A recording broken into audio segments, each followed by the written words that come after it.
What's up, everyone? Dalton Hopkins with Frontstretch.com. It is I was going to say beautiful morning, but maybe it's not so beautiful, I guess. Here at Martinsville Speedway, it is Sunday morning at least, and we're getting ready for the penultimate NASCAR Cup Series race of the 2025 racing season. But we got some things to talk about. We weren't able to do this last night because it was just so gosh darn late, Massie. But you might have noticed that the sky is gray. And I think we've been joking that it's celebrating last night's winner, Taylor Gray. Taylor Gray finally wins his first, not just NASCAR Xfinity Series race, NASCAR National Series, Top 3 Series race. And it comes at the place where he was overdue. I mean, he should have won the Xfinity race in spring. He should have won the truck race last fall. Got wiped out in both of those. This time, he finally gets a good restart at the end to gap the guys enough to nobody could really do anything crazy. Maybe they could have dive bombed, but NASCAR had a little meeting before the race to kind of ensure that wouldn't happen, where they hinted they might drop the hammer on somebody if they repeated the stuff with the spring. So we saw a much cleaner race this time. But there were still tempers flaring afterwards, as is the case with Martinsville. But huge for Taylor Gray. Too little too late as far as championship is concerned. He's already been eliminated, but I'm sure it feels good for him to finally get that first win out of the way. It was clean at the front of the pack, at least. We had an overtime restart, and it was surprisingly very clean.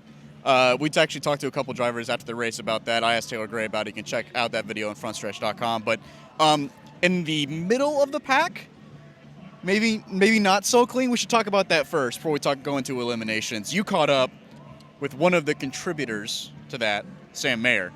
Yeah, so it's kind of back half the top 10, but it all started, actually, back up a week. That's where it all started, really. Talladega. Jeb Burton triggers something like a 20-car crash when he gets into Brandon Jones. Sam Mayer's collected. He finishes 38th in that race. I mean, it didn't finish. Whereas if he just has a clean Talladega, he probably has enough points last night to easily advance to the championship 4. That wasn't the case, though, so he came in behind the 8 ball. There's a restart there in stage 1. That's the next chapter of this, where Jeb stays out. Jeb's on the front row at the restart, and Mayer just sent him into turn 1 and knocked Jeb back, like, out of the top 10, like, really out. Jeb's saying right then and there, he's going to end. He's threatening Mayer on the radio. Threatening to end his championship chances. And then, about 200 laps later, we finally see them meet. They finally rejoin in the top 10 because Jeb had a flat tire and really made a nice rally back from that. Both guys had great runs, but in overtime, Jeb got to Sam Mayer's bumper, moves him out the way for 6th place. And that's where it really kicked in, because after they took the checkered flag, Sam just dove into the corner and just wiped out Jeb. And, I mean, that had Jeb all kinds of fired up. It had Jordan Anderson, the owner of Jeb's car, coming down and talking to Mayer. And, I mean, the quotes, I can't say on here everything they said afterwards, but you can watch those interviews on our Front Stretch YouTube page. I highly recommend, because Sam Mayer was cutting like a WWE-style promo. And the crazy thing, he misses out on the championship 4, but he didn't even care about that. His whole interview was about Jeb Burton, just throwing shade left and right. Jeb was saying, hey, if we talk to him, it won't be much talking going on. So, yeah, we'll see what comes of it. It wouldn't surprise me if Mayer gets a points or monetary fine, maybe even gets suspended for Phoenix. Just not really cool to wreck a guy on the cool-down lap. But, yeah, this feud is not over. I think that'll be a very hotly contested debate as to if Sam Mayer is going to get penalized this upcoming week, which, I mean, I don't really know if I could fault NASCAR for doing that, too, because I kind of agree with it. Yeah, you can check out Jeb Burton's interview as well. That's also on our YouTube page. Massie here wrote a story about that, as he already mentioned, so you can check that out. So tempers flaring, right?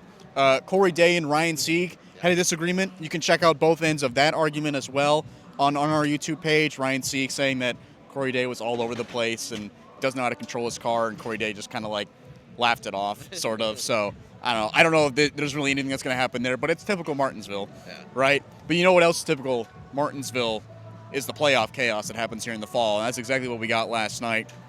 Jesse Love has a horrendous night, but he's still in the championship four. He was like, I think he finished like 20. He finished in the 20s. Yeah, 23rd. But he was like, but he was like 31st for most of the race.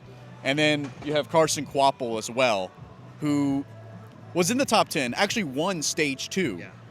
And then he gets spun from contact with Ryan Sieg.